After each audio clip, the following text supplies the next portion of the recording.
Jumpa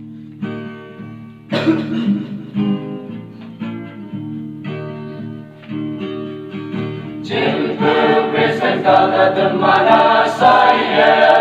Lingku pakawang temiyong kufaha Ia lingku semelok bilang tamen Kadung yumat teman toloi mai kota Yui temui aiman putui syawa Seyong pakawang terfaham Sembilan limui matang pupa Haleluya, Haleluya, Namin yung na Kahaman may bulan temui hai mantan Bay lay yên hiệp bulan temui hai mantan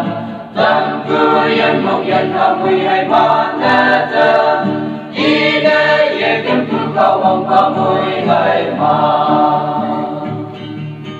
Yui temui hai man putui sawa Seyong pua kau mong terfaham Sembilan limui matang pupa Haleluya, Haleluya, Namin yung na Lingku sembilan limui matang putih Kawang nang kemiyong sampai berfana Mui kelak yalam yuasai meho Yelak kawang nang kemui mantang fa